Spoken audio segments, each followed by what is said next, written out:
नमस्कार, स्वागत है आप सभी का। मैं हूं आपके साथ प्रीति। पाकिस्तान को इन दिनों अंतर्राष्ट्रीय मंचों पर कई बार मुंह की खानी पड़ी है। हाल के कुछ दिनों में कई ऐसे वाकये हुए जिनमें पाकिस्तान के दावे गलत साबित हुए, जिनमें पाकिस्तान को दुनिया ने स्वीकार नहीं किया और जिनमें पाकिस्तान पर कई संगीन आरोप लगे। हाल ही में कुछ अमेरिकी सांसदों ने पाकिस्तान पर आतंकवाद को शह देने का आरोप लगाया। संयुक्त राष्ट्र सामाजिक और आर्थिक परिषद में भारत लगातार तीसरी बार सदस्य बना, तो वहीं पाकिस्तान को इसमें भी हार का मुंह देखना पड़ा। पाकिस्तान ने हाल ही में एलओसी पर संयुक्त राष्ट्र पर्यवेक्षकों की टीम पर भारत की तरफ से हमले का दावा किया। ये दावा भी झूठा साबित हुआ। भारत और अफगानिस्तान के अलावा पाकिस्तान ने इन दिनों ईरान से भी नाराजगी मोल ले ली है। प्रधानमंत्री नवाज शरीफ पर खुद पनामा पेपर्स का मामला चल रहा है। ऐसे में पाकिस्तान चौतरफा घिरा हुआ दिख रहा है। विशेष में आज हम इन्हीं मुद्दों पर बात करेंगे, तो शुरू करते हैं आज का विशेष।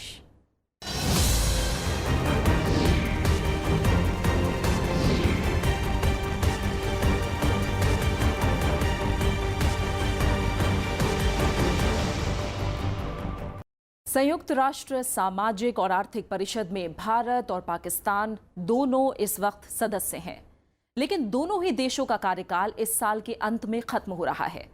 लेकिन 2018 से अगले 3 साल तक सदस्यता के लिए जब वोटिंग हुई तो पाकिस्तान को इसमें करारी हार का सामना करना पड़ा। भारत को एक बार फिर यहां पर सदस्य चुन लिया गया है। आइए जानते हैं पूरा मामला।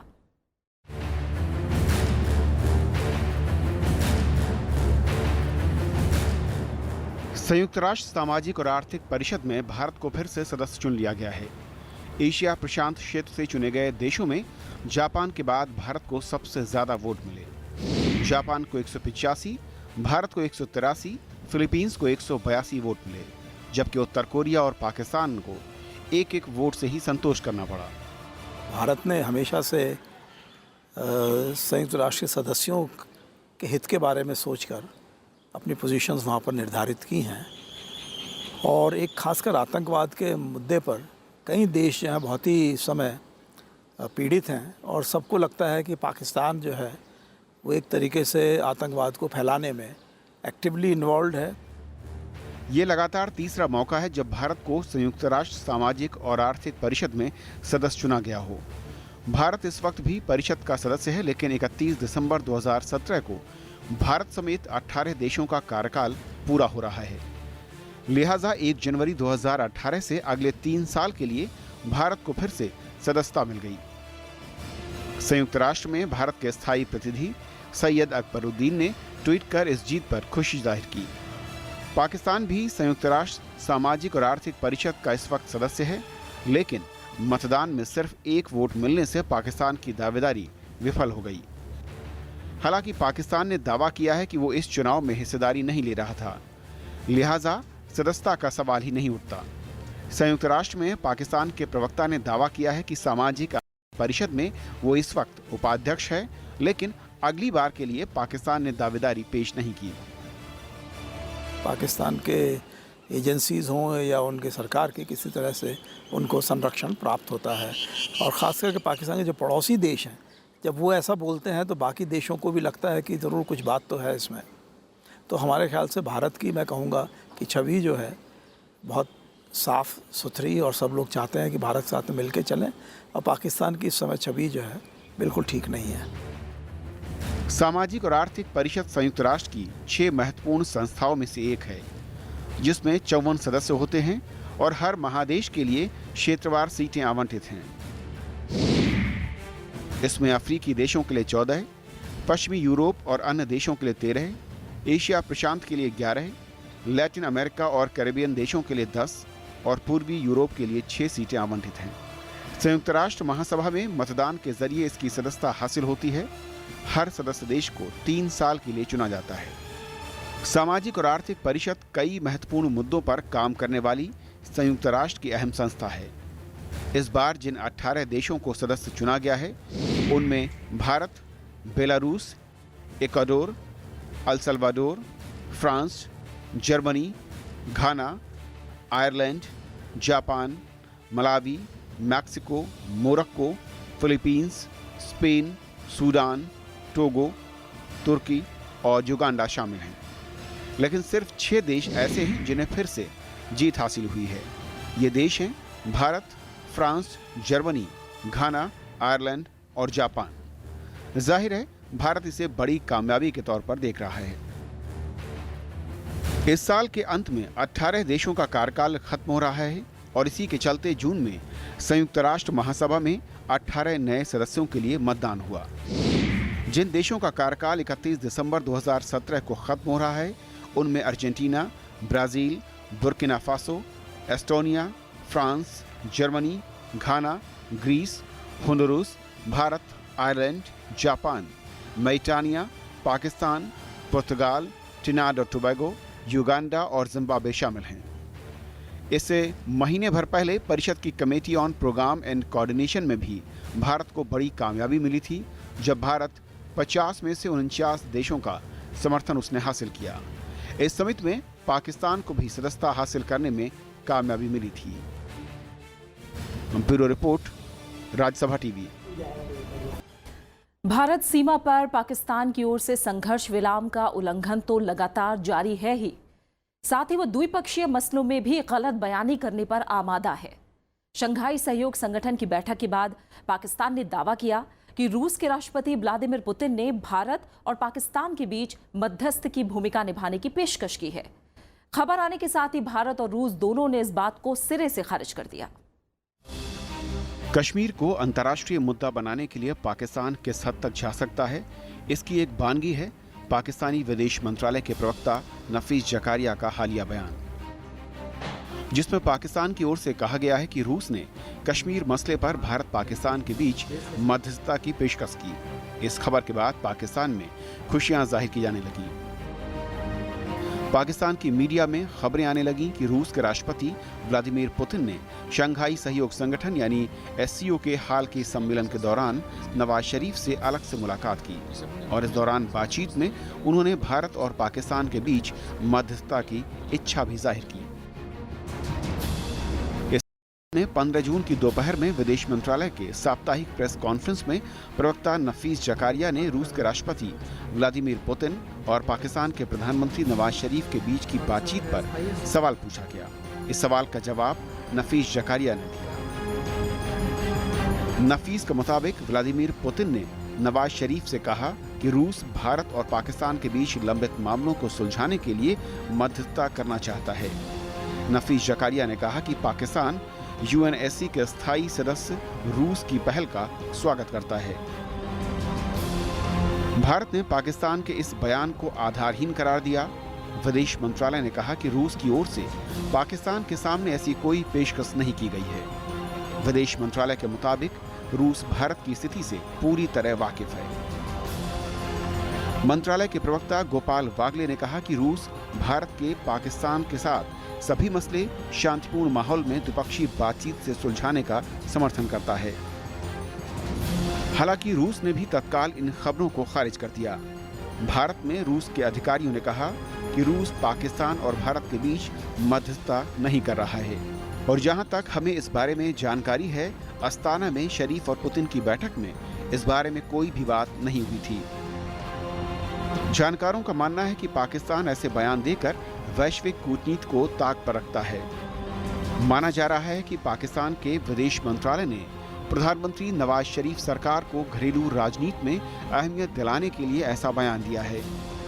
दरअसल पनामा पेपर लीक मामले को लेकर नवाज शरीफ पर लगातार दबाव बढ़ता जा रहा है। भले ही कोर्ट के आदेश के बाद गठित संयुक्त जांच दल यानी GIT के सामने वो पेश हो चुके हों, लेकिन विपक्ष लगातार इस मामले की निष्पक्ष जांच के लिए नवाज शरीफ के इस्तीफे की मांग कर रहा है। Bureau report, Rajya Sabha TV. और इन सब के बीच यूरोपीय संसद ने पाकिस्तान में मौत की सजा के बढ़ते आंकड़ों पर चिंता जताई है। इसे लेकर संसद ने पाकिस्तान की सैन्य अदालतों को खरी खरी सुनाई है। पाकिस्तान की सेना की गतिविधियों पर नजर रखने के लिए कहा गया है। यूरोपीय संसद से प्रस्ताव पारित करके पाकिस्तान को सैन्य हिरासत में होने वाली मौतों की जांच करने के लिए भी कहा गया है। The situation regarding human rights in Pakistan is very difficult. Then the government or majority of the Pakistani people several minority people were killed, persecuted, because without being protected by the government. हाल में यूरोपीय संसद ने पाकिस्तान की सैन्य अदालतों की कार्यप्रणाली पर कुछ यूं सवाल उठाया। संसद ने पाकिस्तान के सैन्य बलों को मिली खुली छूट और सैन्य अदालतों के कामकाज के तरीकों पर गंभीर चिंता जताई। यूरोपीय संसद ने प्रस्ताव पेश करके कहा कि पाकिस्तान की सैन्य अदालत गुपचुप तरीके से सिविल मामलों की सुनवाई करती हैं।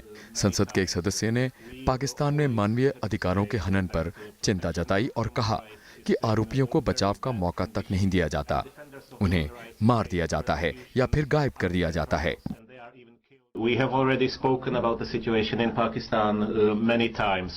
We always have to say that protection of human rights is in a very bad condition, and defenders of human rights face persecutions, unfair trials, and they are even killed or they simply disappear. प्रस्ताव में कहा गया कि पाकिस्तान में गलत trials चलाए जा रहे हैं, बड़े पैमाने पर मौत की सजाएं दी जा रही हैं। इनमें ऐसे लोग भी शामिल हैं जो नाबालिग और मानसिक रूप से अशक्त हैं। ऐसे कई मामलों में ट्रायल पूरा किए बिना ही मौत की सजा दी गई है। यूरोपीय संसद के सदस्यों ने कहा कि मानवाधिकारों के मामले में भी पाकिस्तान काफी खराब है। I requested the suspension of the action plan for Pakistan if she is not released. I request again, until Asia Bibi is released, until there is a moratorium on the reinstated death penalty, please let's not make an action plan for Pakistan again. संसद ने पाकिस्तान की सरकार और सक्षम अधिकारियों से कहा कि हिरासत में होने वाली मौतों की गहन और निष्पक्ष जांच करे। प्रस्ताव में यह भी कहा गया है कि पाकिस्तान तत्काल सैन्य अदालतों को पारदर्शी रूप से सिविल अदालतों में तब्दील करने की प्रक्रिया शुरू करे। संसद ने पाकिस्तान के ईश निंदा कानून पर चिंता जताई और कहा कि इससे धार्मिक सहिष्णुता का माहौल बिगड़ गया है। कुछ समय से पाकिस्तान में ईश निंदा के आरोप में कई लोगों को मौत की सजा दी गई है। 10 जून को अल्पसंख्यक शिया समुदाय के 30 साल के तैमूर रजा को ईश निंदा का दोषी ठहराकर मौत की सजा सुनाई गई। 97% मुस्लिम आबादी वाले पाकिस्तान में ईश निंदा को गंभीर अपराध माना जाता है। A man has just been sentenced to death in Pakistan for insulting the Prophet on Facebook. Of 50 Muslim majority countries around the world, only 13, including Pakistan, have a death penalty for blasphemy. Islam is a religion of peace, not of death. We welcome the Pakistani government's decision to adopt a human rights action plan. We call on them to repeal capital punishment for blasphemy and immediately release all prisoners held on these charges. Brussels में हुई European संसद की बैठक में पाकिस्तान को मौत की सजा पर तुरंत रोक लगाने की हिदायत दी गई। यूरोपियन संसद का ये प्रस्ताव कुलभूषण जाधव को पाकिस्तान की सैन्य अदालत से फांसी की सजा सुनाए जाने के बाद पारित किया गया है। भारत ने जाधव की फांसी की सजा को अंतर्राष्ट्रीय न्यायालय में चुनौती दी थी, जिसके बाद कोर्ट ने सजा पर रोक लगा दी थी। Bureau report, Rajya Sabha TV. Bharat और पाकिस्तान के बीच एलओसी पर जारी तनातनी के बीच पाकिस्तान ने एक ऐसा इल्जाम लगाया जिसकी कोई बुनियाद नहीं है। इल्जाम भी छोटा नहीं, बल्कि इसमें संयुक्त राष्ट्र जैसी संस्था को बीच में लाया गया। पाकिस्तान ने कहा कि भारतीय सेना ने संयुक्त राष्ट्र सैन्य पर्यवेक्षक की गाड़ियों को निशाना बनाया। आइए जानते हैं क्या है पूरा मामला। भारत और पाकिस्तान के बीच एलओसी पर गोलीबारी कोई नई बात नहीं है। हाल ही में पाकिस्तान ने कई बार युद्ध विराम का उल्लंघन कर गोलियां बरसाईं और कई बार भारत पर भी ऐसे आरोप लगे। लेकिन बीते महीने पाकिस्तान ने भारत पर एक गंभीर आरोप लगाया। आरोप ये कि भारतीय सेना ने संयुक्त राष्ट्र सैन्य पर्यवेक्षकों की गाड़ियों पर गोलियां दागी। पाकिस्तान के इंटर सर्विस पब्लिक रिलेशंस ने दावा किया कि खंजर सेक्टर के पास भारतीय सेना ने इस घटना को अंजाम दिया। भारत ने इस आरोप को बेबुनियाद करार दिया, लेकिन पाकिस्तानी दावे को बड़ा झटका तब लगा जब संयुक्त राष्ट्र ने खुद इसे मनगढ़ंत कहानी करार दिया। संयुक्त राष्ट्र ने कहा कि नियंत्रण रेखा के पास इस तरह की गोलीबारी का कोई सबूत नहीं है। संयुक्त राष्ट्र महासचिव एंटोनियो गुटेरेस के प्रवक्ता स्टीफन दुजारिक ने कहा कि खंजर सेक्टर में भारतीय सेना की तरफ से कार्रवाई का कोई भी साक्ष्य मौजूद नहीं है। इस तरह संयुक्त राष्ट्र ने पाकिस्तान के दावे को सिरे से खारिज कर दिया। पाकिस्तान इससे पहले भी भारत पर इस तरह के आरोप लगाता रहा है। 17 मई को पाकिस्तान ने संयुक्त राष्ट्र में भारत की शिकायत करते हुए कहा कि भारत सीमा पार से अकारण हमले करता रहा है।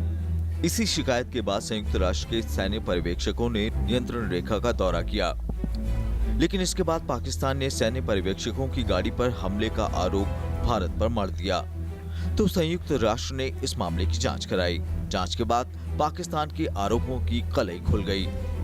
आरोप गलत साबित हुए और पाकिस्तान की एक बार फिर किरकिरी हुई। पाकिस्तान ने कहा कि संयुक्त राष्ट्र सैन्य पर्यवेक्षक की गाड़ी में फिलीपींस के मेजर इमैनुअल और क्रोएशिया के मेजर मिर्को बैठे हुए थे। पाकिस्तानी सेना ने आरोप मरते वक्त भारतीय सेना की तरफ से इस्तेमाल किए गए हथियारों का भी विवरण दिया, लेकिन सच सामने आने के बाद भी पाकिस्तान ने इसका खंडन नहीं किया। भारत ने कहा कि अंतर्राष्ट्रीय स्तर पर भारत को बदनाम करने के लिए पाकिस्तान ऐसी हरकतें करता है। संयुक्त राष्ट्र सुरक्षा परिषद ने 1971 में दोनों देशों की नियंत्रण रेखा पर युद्ध विराम उल्लंघन पर नजर रखने के लिए सैन्य पर्यवेक्षकों की व्यवस्था की थी। इस वक्त इस समूह में 39 सैन्य पर्यवेक्षक और 73 सिविलियंस शामिल हैं। स्वीडन के मेजर जनरल लॉरेन इसके प्रमुख हैं। Bureau report, Rajya Sabha TV. Bharat और पाकिस्तान में तनातनी कोई नई बात नहीं है। दोनों देशों के बीच कई मसलों पर तल्खी देखी जाती रही है। जब बातचीत का सिलसिला शुरू होता है तब पाकिस्तान की ओर से कोई ना कोई ऐसी हरकत हो जाती है जिससे बातचीत पटरी से उतर जाती है। आइए एक नजर डालते हैं भारत और पाकिस्तान के संबंधों पर। 1947 में भारत आजाद तो हुआ, लेकिन विभाजन की कीमत पर। धर्म के आधार पर पाकिस्तान स्वतंत्र देश के तौर पर दुनिया के नक्शे पर आया। उसके बाद सरदार वल्लभ भाई पटेल के नेतृत्व में भारत में रियासतों का विलय चल ही रहा था कि पाकिस्तानी फौज कबायलियों के वेश में जम्मू कश्मीर की सरहद में घुस आई। रियासत के तत्कालीन राज हरि सिंह ने भारत से मदद मांगी। भारतीय सेना ने हमलावरों को न सिर्फ खदेड़ दिया बल्कि जम्मू कश्मीर का देश में विलय भी हो गया। तब से ही जम्मू कश्मीर दोनों देशों के बीच विवाद का मसला बन गया। भारत ने आगे का सफर लोकतंत्र, धर्मनिरपेक्षता और विकास के रास्ते पर तय किया, तो पाकिस्तान धार्मिक प्रभाव और कश्मीर के मुद्दे के इर्द गिर्द ही घूमता रहा। वैश्विक स्तर पर भारत अलग पहचान के साथ उभरा, जबकि पाकिस्तान पश्चिमी देशों से सैन्य सहायता हासिल कर भारत के खिलाफ इस्तेमाल की कोशिश करता रहा। क्योंकि भारत एक धर्मनिरपेक्ष राज्य है, भारत एक गणतंत्र जनतंत्र है, पाकिस्तान एक तानाशाही है और इस्लामी निज़ाम है। इन दोनों के बीच में कोई ऐसा साम्य है नहीं कि यदि पाकिस्तान और भारत के संबंध तनाव घटते हैं और सामान्य होते हैं तो पाकिस्तान के नागरिकों को अपने आप से पूछने को मजबूर होना पड़ेगा कि अब तक हमने आखिर भारत के साथ दुश्मनी क्यों पाली थी। इस बीच पाकिस्तान ने 4 बार भारत पर युद्ध थोपने की कोशिश की। दोनों देशों के बीच कश्मीर को लेकर 1947 में पहली लड़ाई हुई, सीमा विवाद को लेकर 1965 में, जबकि बांग्लादेश की समस्या को लेकर 1971 में जंग हुई। 1999 में चौथा युद्ध कारगिल में हुआ, जो पाकिस्तान की सैनिक मानसिकता की उपज थी। हालांकि ताकत में कई गुना बड़ा होने के बावजूद भारत ने शांति की कोशिशें जारी रखीं। जवाहरलाल नेहरू से लेकर अब तक की सरकारों ने पाकिस्तान से रिश्ते पटरी पर लाने की हर मुमकिन कोशिश। दोस्ती की कुछ कवायदें सीमा पार से भी हुईं, लेकिन जम्मू कश्मीर के मुद्दे पर हर कोशिश नाकाम साबित हुई। 1949 के कराची समझौते से कश्मीर में युद्ध विराम रेखा खींची गई। 1960 में प्रधानमंत्री जवाहरलाल नेहरू सिंधु जल संधि के लिए कराची गए। जनवरी 1966 में ताशकंद में बातचीत हुई। दोनों देशों के बीच 1971 की जंग के बाद शिमला समझौता हुआ। 1976 में राजनयिक और व्यापारिक रिश्तों में सुधार का दौर शुरू हुआ। 1999 में लाहौर में दोनों देशों के प्रधानमंत्रियों की बैठक हुई। 2001 में आगरा शिखर बैठक भी हुई। दोनों देशों के बीच बस और रेल सेवा की बहाली भी वक्त वक्त पर कड़वाहट कम करने की कोशिश के तहत हुई। हाल ही सरकारों ने आपसी रिश्तों को सामान्य करने की कई पहल की, लेकिन इन तमाम कवायदों का हासिल कुछ ठोस नहीं रहा। और विशेषकर वहाँ का जो सैन्य संगठन है वो भारत विरोधी रहा है, और चूंकि पाकिस्तान में परोक्ष रूप से या प्रत्यक्ष रूप से सेना ही की तूती बोलती है, तो इसलिए भारत और पाकिस्तान के संबंध सामान्य नहीं हो पा रहे। दोनों देशों के बीच रिश्तों के कुछ दूसरे पहलू भी हैं। दोनों देश कई बार मुश्किल वक्त में एक दूसरे के करीब भी आए। 2001 के भुज भूकंप के दौरान पाकिस्तान ने मदद भेजी। इसी तरह भारत ने भी 2005 में पाकिस्तान के कई इलाकों में आए भूकंप के बाद बड़ी राहत सामग्री भेजी। पाकिस्तान में आई बाढ़ के दौरान भारत ने मदद की पेशकश कर अच्छे पड़ोसी का फर्ज निभाया। दोनों देशों के रिश्तों को सामान्य करने में खेल, कला और संस्कृति ने भी पुल का काम किया। व्यापारिक रिश्तों में भी दोनों देशों के बीच उतार चढ़ाव देखा जा रहा है। दोनों देशों के बीच आपसी व्यापार फिलहाल काफी कम वस्तुओं तक ही सीमित है। ये और बढ़ सकता है, लेकिन पाकिस्तान की ओर से भारत को मोस्ट फेवर्ड नेशन का दर्जा नहीं देने से व्यापारिक रिश्तों में कड़वाहट बनी हुई है। मौजूदा वक्त में भारत और पाकिस्तान के बीच कश्मीर समस्या के अलावा सीज फायर उल्लंघन, आतंकवाद और 26/11 मुंबई हमले और दूसरी आतंकी घटनाओं के गुनहगारों को सजा और दाऊद इब्राहिम के प्रत्यर्पण जैसे जटिल मुद्दे मौजूद हैं। इन मुद्दों पर दोनों देशों का रुख ही फिलहाल रिश्तों की दिशा तय कर रहा है। Bureau report, Rajya Sabha TV. मामला सिर्फ भारत तक सिमटा नहीं है।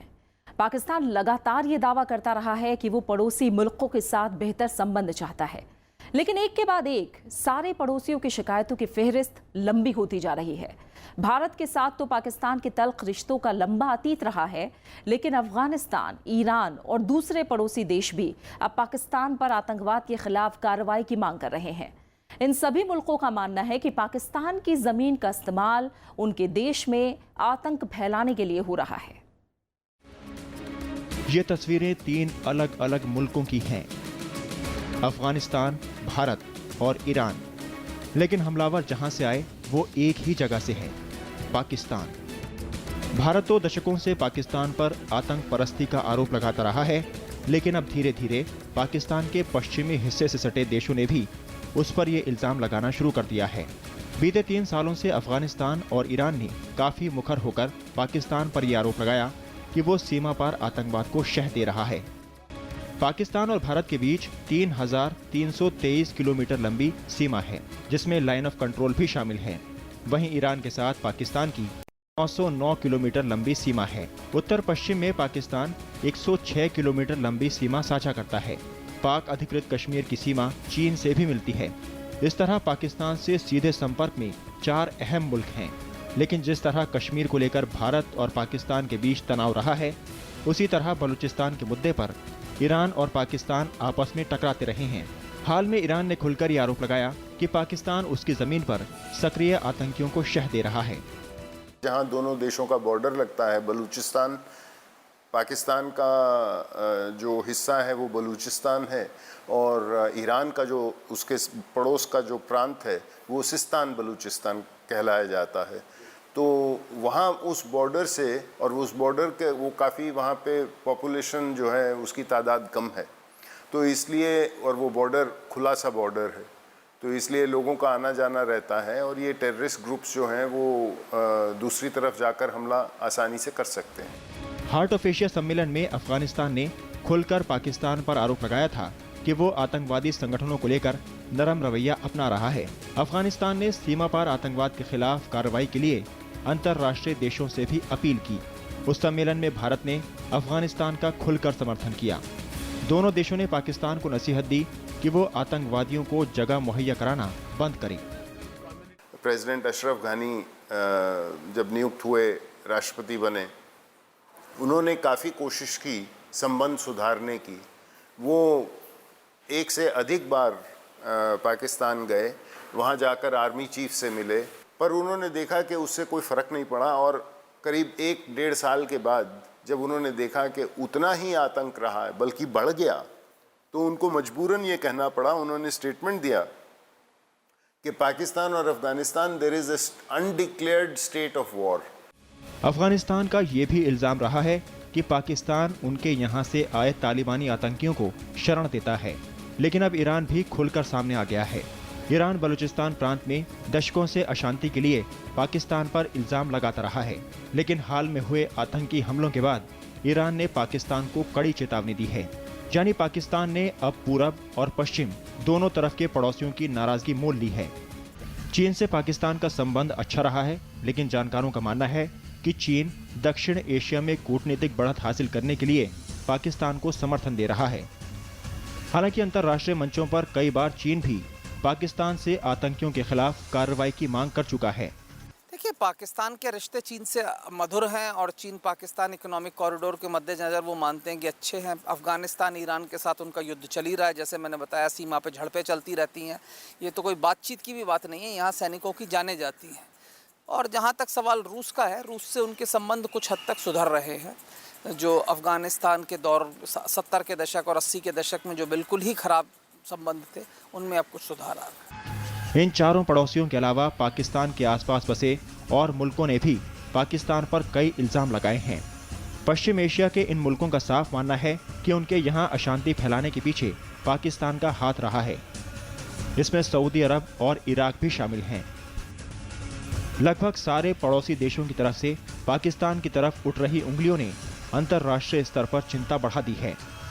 इसे पाकिस्तान की भारी कूटनीतिक असफलता माना जा रहा है, लेकिन पाकिस्तान के रवैये को देखते हुए फिलहाल नहीं लग रहा कि वो इन इल्जामों पर गंभीरता से विचार करने जा रहा है।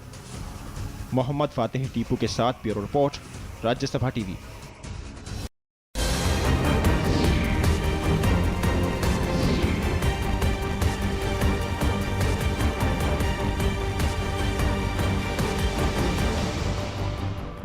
और इसी के साथ फिलहाल आज की विशेष में इतना ही। इजाजत दीजिए, नमस्कार।